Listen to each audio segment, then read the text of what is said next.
Salut tout le monde, c'est Pride sur du Erza Scarlet, aujourd'hui de la Erza Scarlet avec du Fairy Tail, du Orca Toys 1/6, donc tu le vois, c'est une pièce qui est plutôt colossale, donc j'aime bien souvent montrer des pièces un peu plus grosses au niveau rendu en irréel pour que tu vois à côté de moi ce que ça donne, parce que des fois ça se rend pas, quand tu l'as sous les yeux, tu fais un gros wow que tu t'imaginais pas en vidéo. Donc, voici le rendu, donc elle est très balèze, très grosse, la qualité est complètement ouf, mais ça on le verra en vidéo.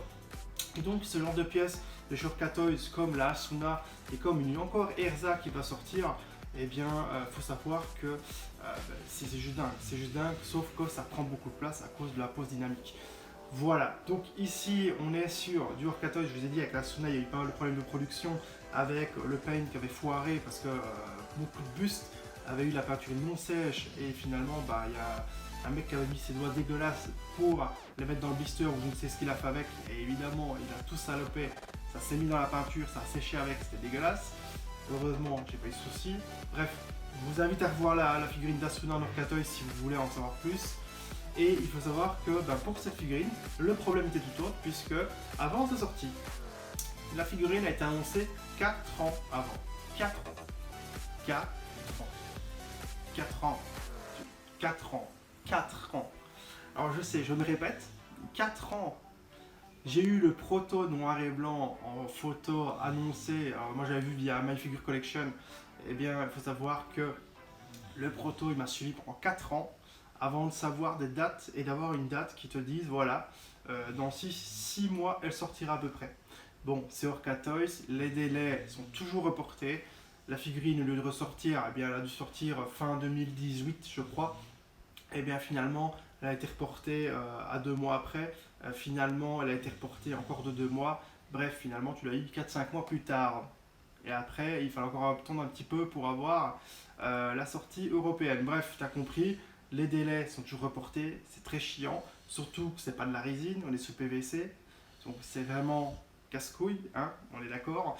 Mais il faut savoir que voilà, Orca Toys, effectivement, ont tendance à souvent avoir des reports.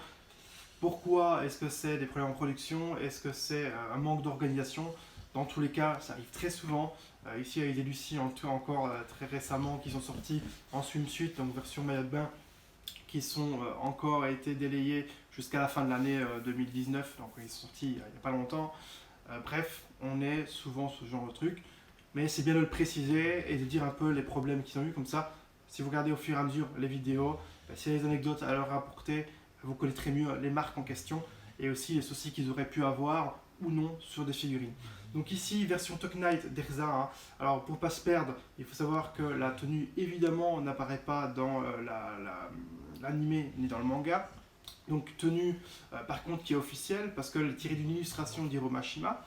Donc ça c'est plutôt cool parce qu'il s'est dit, voilà, alors je connais pas le contexte évidemment, mais c'est l'illustration qui nous a fait évidemment tirer sur le fanservice, puisqu'elle a des grosses bottes de chevalier, armure, etc. et méchantes armes, style Dragon Slayer, chasseur de dragon, etc. Mais avec une tenue, eh bien, style maillot de bain, fin de service. Mais j'avoue que la mettre en action avec ce style de figurine, c'est monstrueux.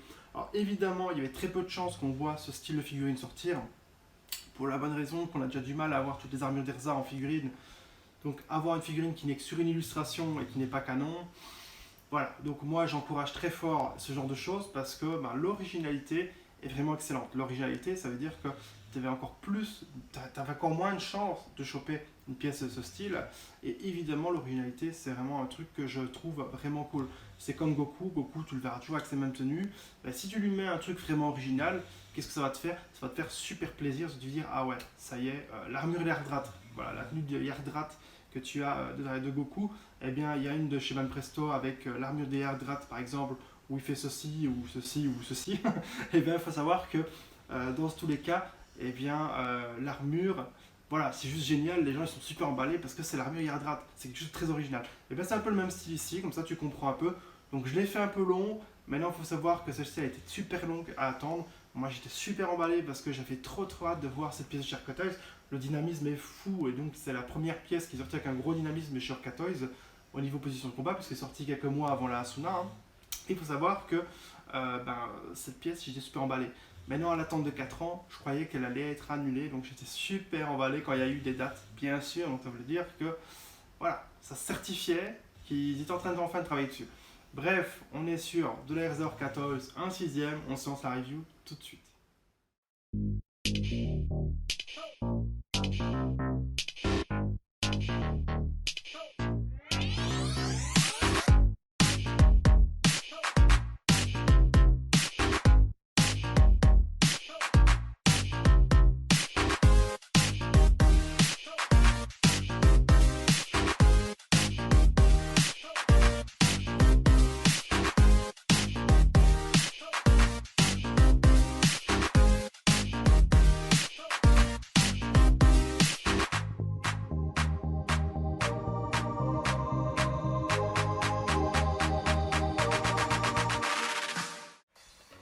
Les amis, voici donc la magnifique, la sublime RZ Scarlett. On est sur leur 14, un sixième, je le rappelle. Au niveau de la taille, ça touche du 30 cm au niveau de l'arme, bien sûr. Maintenant, il faut savoir qu'au niveau longueur, voilà, tu dépasses facilement les 30 cm, tu arrives vers les 33-34 cm. Et voilà, c'est pas trop évident non plus à exposer puisque c'est du grand 1 sixième, hein, comme tu le vois, la taille est juste monstrueuse. Et ce qui est monstrueux aussi, c'est qu'on a un beau gros socle, magnifique, avec un design super sympa, style pavé, etc., éclaté par la puissance d'Erza. Bref, pièce que vous allez kiffer. Donc, évidemment, si tu es un fan d'Erza, tu vas adorer puisque cette Erza est juste ouf, elle est juste malade. Alors, on est donc sur une 1 sixième, donc ce que je vais faire, c'est vous montrer vite fait une 1 huitième de Fairy Tail, histoire que vous voyez la différence. Donc voici les deux Erza l'une à côté de l'autre, donc il faut voir que, évidemment, un 8e et un 6e, c'est pas du tout pareil, puisque la Erza ici est quand même largement plus grosse. Si tu mets les deux l'une à côté de l'autre, tu vois, voilà, regarde la taille de la tête, la taille du corps, du bras, des cuisses, etc. Ça n'a rien à voir. Ici, tu es vraiment sur un mastodonte d'Erza, et évidemment, celle-ci fait ridicule gringalette, au sens où c'est que du 1 huitième, tout simplement. Maintenant voilà, du coup moi je ne mélange pas les scales, donc tu verras pas les deux Erza ensemble. Et par contre, ce qui est cool, c'est que là tu as vraiment quelque chose de beaucoup plus gros, si tu veux vraiment une plus grosse mise en valeur de ce personnage et dire voilà, celle-ci, ce personnage-là, je veux qu'il ressorte beaucoup plus que les autres, par sa taille, son imposance, sa qualité, tu vas évidemment la mettre beaucoup plus en valeur que le reste de tes figurines bien sûr. Donc voilà, on s'attaque à la figurine. Donc la figurine, il faut savoir qu'elle n'est pas évidente au niveau montage parce que tu dois forcer comme un malade pour mettre le fourreau dans la ceinture et la ceinture dans le personnage sans retirer le premier que tu as mis. Donc c'est pas évident, j'ai dû forcer et en plus ça n'a pas été très facile. Donc on va s'attaquer tout de suite au visage de l'Erza, donc l'Erza qui est là. Et donc tu vois que l'Erza, elle est juste assez folle, elle a un visage magnifique, très expressif, voilà, dans une pose dynamique, on reconnaît très très bien l'Erza. Tout simplement, donc elle est vraiment très belle. Elle a une chevelure qui n'est pas très rougeâtre, qui est plus tirée sur le sombre. Donc ça c'est un choix du Painter Katoys. Il me semble de tête que l'illustration est un petit peu dans le même style de couleur. Alors je vous la dis de tête parce que je ne l'ai plus sous les yeux. Et donc on est sur une chevelure, regardez, dans le vent, super dynamique, avec une superbe couleur, de superbe dégradé. Regardez comment c'est magnifique. Vous voyez au niveau du détail, au niveau du relief de mèche, c'est vraiment dingue parce que la qualité est vraiment folle. Voilà, on a un putain de relief, une putain de chevelure. Donc on peut voir très légèrement une démarcation au niveau de la chevelure. C'est tout simplement parce que ils n'ont pas su faire autrement. Voilà, pour la production, ils ont eu plus facile. Maintenant c'est très discret puisque regarde, tu la mets ainsi. En fait, ça prend le prolongement des mèches. Et du coup, voilà, t'as l'impression de voir une mèche tout simplement. Voilà, tout simplement. Donc là, ça sublime, magnifique. Donc, question que des gens vont se poser et que j'ai déjà vu souvent des gens se poser la question et en même temps dire que ça n'avait pas l'air d'être accurate, c'est la poitrine. Est-ce que Erza n'a pas une trop grosse poitrine, ils n'ont pas exagéré? Eh bien, en vrai, non, puisque Erza a une grosse poitrine. Alors ici, par rapport à sa morphologie, comme tu peux le voir, par rapport à son ventre et ses cuisses, c'est tout à fait accurate. Et il faut savoir que Erza, ici, est en mouvement, elle a un gros mouvement, et du coup, ça aussi fait bouger la poitrine d'Erza, ce qui la met plus en valeur. Et il faut savoir aussi que Erza, plus tu avances dans la série, et plus elle attrape une poitrine immense. Et donc, Erza, effectivement, a cette poitrine. Donc, c'est pas du fanservice exagéré. Voilà, alors peut-être que le niveau soutien un petit peu serrant et court ça l'est, le fan service, maintenant c'est Erza. Voilà, mais il faut savoir qu'au niveau taille de poitrine, Erza est aussi gonflé que tu le vois là. Alors quand tu l'as sous les yeux, eh bien tu te dis oui, c'est proportionné, surtout que tu vois les cuisses Erza, tu vois le corps d'Erza musclé, etc. Tu te dis oui, c'est vraiment ça. Donc on est sur eh bien, une tenue, regardez, avec le gant métallisé qui est un super paint. Le paint est super sympa. On a aussi le côté truc de dragon, ou ici je sais pas trop quoi, style un peu griffe de dragon au niveau de l'arme, qui est plutôt cool, hein. C'est vraiment un style très sympa. Donc il y a un côté un peu fantaisique au niveau de l'arme qui est très cool, puisque dans Fairy Tail c'est beaucoup ça. Et donc ça rend bien avec le style d'arme d'Erza. Pour rester dans ce style, eh bien, on va d'abord regarder les gants, mais après on regardera l'autre arme, histoire qu'on voit directement les deux armes. Donc le cuir ici, au niveau du gant, bah, c'est pareil, hein. Regardez, hop, vous voyez, le gant a un effet cuir, on dirait du vrai cuir, c'est vraiment dinguerie, dinguerie, dinguerie. On est sur, eh bien, regardez ici aussi, c'est pareil, hein. Tu as le foulard. Alors le foulard, malheureusement, ils ont utilisé, je pense, la même couleur que la chevelure d'Erza. En tout cas, ça a l'air très très proche de ça. Même si on voit bien évidemment que c'est pas la chevelure, la couleur en est très proche. Rien de choquant, c'est parce que je vous fais la review et que du coup je vous le précise. Et donc on est par exemple ici sur le deuxième bras avec une lance que vous pouvez attacher où vous voulez. Vous pouvez l'attacher ici à ce niveau-là, comme vous pouvez l'attacher bien, au niveau de cette barre-là. Les deux barres sortir, donc vous pouvez la mettre dans la main comme vous le sentez. Donc la barre ici, enfin la lance ici, elle est vraiment cool. Alors je vais essayer de pas tout faire tomber, qu'elle se casse pas la gueule. Hop, c'est pas évident. Donc voici l'arme. L'arme aussi dans le style de dragon, encore un Dragon Slayer, etc. Plutôt cool. La main, elle est plutôt cool aussi, puisque on a toujours ce gantelet cuir qui est là, qui est génial. Voilà, le truc style fourrure avec des dégradés de couleurs. Je ne saurais même pas dire ce que c'est un genre de bleu, bleu grisâtre, mélange des deux, etc. Plutôt sympathique. Et la barre, style métallisé, à savoir que voilà, donc je viens de la retirer exprès parce que je ne savais plus trop. Il faut savoir que ce n'est pas métallisé. Donc comme je vous le disais, vous pouvez retirer ici pour placer la main, glisser la main, la tenir plus loin. Vous pouvez retirer cette partie-là aussi. Hop, bref, vous pouvez en faire ce que vous voulez. Évidemment, c'est un peu plus sympa d'avoir l'arme un petit peu plus glissée comme ça. Attention que c'est très serrant au niveau de la main que vous avez l'Erza. Du coup, faites attention aux rayures, bien entendu, sur la tige, surtout qu'elle n'est pas métallique. Donc voilà, vous allez très facilement rayer la peinture. Donc il faut faire attention en glissant la figurine, tout simplement. On est ici sur le petit pendentif qui vole ici, qui est super sympa. Alors la finesse du pendentif, c'est très très compliqué de vous montrer. Elle a une plaque un peu style militaire. Ouais, ça va être compliqué de vous montrer, mais elle a un genre de petite plaque militaire qui est là. Alors c'est un plastique souple, hein, tout simplement. Mais non, je vais pas trop forcer dessus pour pas la casser. Donc ici, on est sur les ombrages de peau, etc. hein, si vous voulez voir au niveau poitrine, vous voyez. Voilà, c'est du Orca Toys, ça fait pas plastique, ça fait très peau, c'est très joli, c'est très sympa. On peut voir aussi différentes nuances qu'on voit très très fort ici, avec des effets un petit peu plus rougeâtres à certains endroits, hein, comme tu auras ici au niveau des genoux. On a le gros, comment est-ce qu'on appelle ça? Bref, la jambière, on va dire, la jambière en armure, jambière d'armure d'Erza en métal, qui a une putain de peinture métallisée, avec toutes des nuances pour faire un effet cuir toujours au niveau de la botte. Le socle évidemment qui est là, qui a un effet pierre tout craqué, puisque Erza pousse dans la pierre. Et alors c'est marrant parce que c'est vraiment le style d'Erza quoi. Tu as une grosse botte avec un talon, mais la botte fait vraiment grosse armure. Mais alors c'est marrant, le style un peu talon, chevalier, enfin tu vois ce que je veux dire. Mais c'est vraiment Erza quoi, le côté bourrin. Le côté bourrin et badass mélangé à son design un petit peu femme, etc. Enfin, c'est vraiment cool. Franchement, c'est vraiment terrible. Alors ici, au niveau de la roche, c'est pareil. Hein. Tu as une roche qui est vraiment, vraiment monstrueuse. Différentes nuances de couleurs. Tu as différents détails. Alors, c'est difficile avec les ombres de la pose dynamique de te montrer correctement. Mais voilà. En gros, les designs. Ici, tu as des dalles. Hein, des dalles ici avec les plus gros blocs sur le côté. Tout qui est déformé, hein. Tu sens qu'il y a du vécu, mais qu'il y a aussi le côté puissance d'Erza qui dégomme un peu tout. Le meilleur rendu pour le voir, c'est ici, puisque ici, tu as Erza dont un pex de son pied est dans la roche, et tu vois l'endroit où elle a retiré le pied pour repartir au combat, et elle a tout éclaté puisque tous les blocs ont été soulevés par sa puissance, tout simplement. Tout qui pète, donc c'est vraiment génial.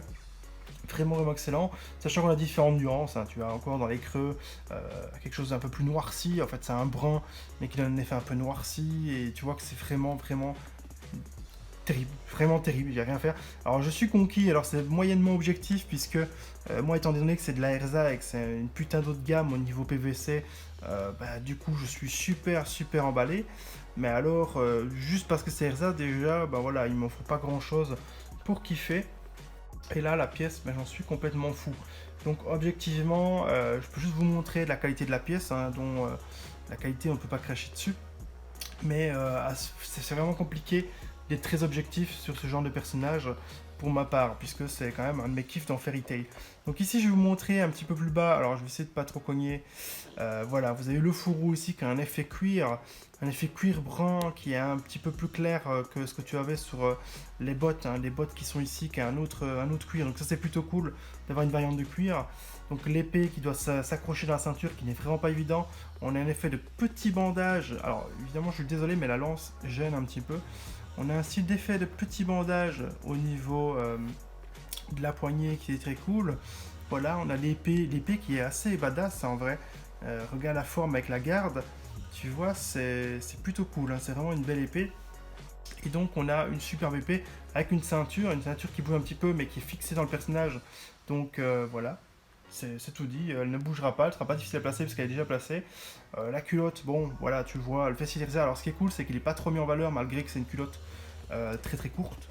Je vais essayer de te montrer mieux que ça, mais voilà, tu vois, c'est très serrant, en plus elle a une position très dynamique, donc voilà, hein, ça va être très fort les courbes en valeur, mais malgré ça, t'as pas un côté très fan service comme tu vois très souvent. Tu vois là, t'as le bas de son dos et tout, t'as des courbes, t'as un superbe dos, mais au niveau fessier, ils ont pas trop forcé dessus, donc c'est cool.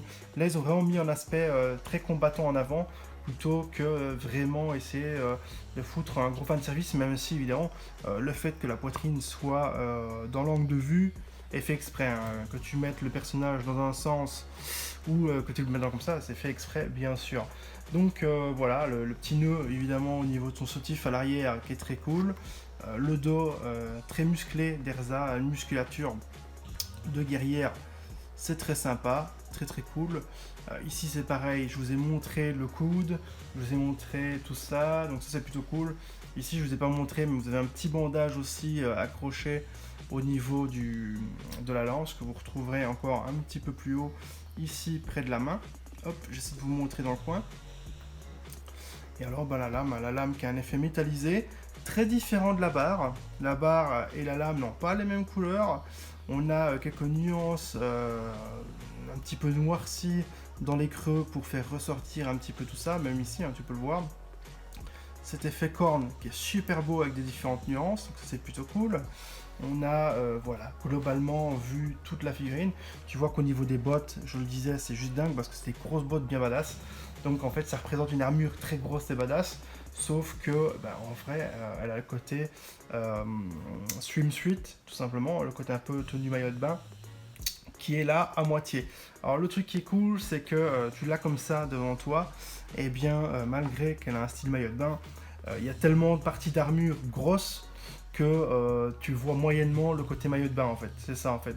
T'as pas cet effet trop de maillot de bain et pas assez d'armure, parce que quand tu l'as devant toi comme ça, alors je vais essayer de le mettre de face par rapport à l'objectif, c'est à peu près comme ça. Ben voilà, t'as le gros gantelet qui vient devant toi avec la grosse lame, les grosses...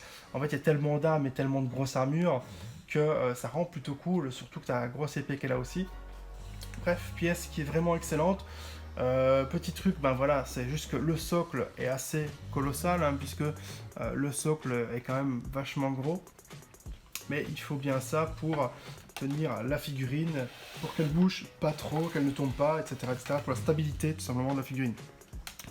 Donc la RZA version de Knight, alors ce qui est génial, c'est juste que voilà, la pose avec son petit regard comme ça dégomme. Que tu la mets dans un sens ou dans l'autre, elle dégomme. Donc vraiment cool. Maintenant très grosse proportion, donc elle prend énormément de place. C'est pas évidemment exposé. Bon, en vitrine tu sais le faire, mais tu vas devoir faire attention aux pièces que tu mets avec, parce que si tu en mets deux comme ça, tu sais plus les placer. à moins d'en superposer une un peu plus en hauteur. Pièce vraiment sublime que je suis donc sous le charme. Voilà, on a la lance griffe de dragon qui est super cool, avec, ça je ne l'ai pas montré en vrai, mais avec un effet de genre tentacule ou queue ou je ne sais quoi qui entoure toute la lance de A à Z, un petit peu comme un serpent. Alors je vais essayer de te montrer mieux ça. On a ça qui est vraiment très cool, le genre de serpent ici que tu vois, en fait c'est genre queue de dragon ou je ne sais quoi. Donc il y a un côté un petit peu monstre, fantastique avec ce truc là qui est super cool. Et donc eh bien on a une Erza ultra badass. Tu vois, hein, je remonte les mains, mais les mains ici c'est vraiment très cool. On a quelque chose de très propre, autant modélisation que paint. L'armure c'est pareil, la chevelure qui vole ici eh ben, c'est pareil. Tu as quelque chose, alors je vais essayer de te montrer ça un peu mieux en pleine lumière, ce serait bien, voilà comme ça. Et bien l'armure, la peinture pardon des cheveux c'est superbe. Donc on a une Erza avec des cheveux plus sombres, mais qui rendent vraiment terrible. Donc voilà, c'était Erza en version Tuck Knight de Shurka Toys 1/6. Pièce monstrueuse qui, malheureusement, pour ceux qui la désireraient actuellement, est montée très fort en cote, donc c'est un petit peu compliqué de l'avoir, ou alors il faudra débourser de grosses sommes. Donc évidemment, ce genre de pièce, quand vous aimez, n'hésitez pas à la prendre en précommande ou choper à la sortie, mais je crois qu'elle a été quand même sold out un bon moment avant sa sortie, donc voilà, faut prendre dès que c'est dispo et pas attendre que la cote monte, bien sûr, parce que des fois, avant la sortie d'une figurine, eh bien les cotes grimpent avant même que la figurine soit sortie, tout simplement. Donc voilà, et évidemment, si tu l'as pas prise, tu vas devoir prendre à la cote, donc c'est un petit peu malheureux. J'espère que la vidéo vous aura plu, j'espère que la figurine vous aura plu. Moi, c'est un de mes gros coups de cœur de 2019, puisque la Erza, c'est juste une dinguerie, elle est juste sublime. Et voilà, étant fan d'Erza, j'ai hâte de vous montrer la version Bunny Orca Toys et la version Akama qui sortira on ne sait quand, parce qu'il n'y a toujours pas de date depuis un moment. Donc j'espère que ça ne prendra pas 4 ans pour la Akama, ça me ferait vraiment chier de encore attendre 4 ans, puisque celle-ci, eh bien, elle a été beaucoup trop longue à l'attente, malgré que ce soit une bombe. J'espère que ça vous aura plu, c'était Prayat, je vous dis à très bientôt pour une nouvelle review. Salut, ciao ciao.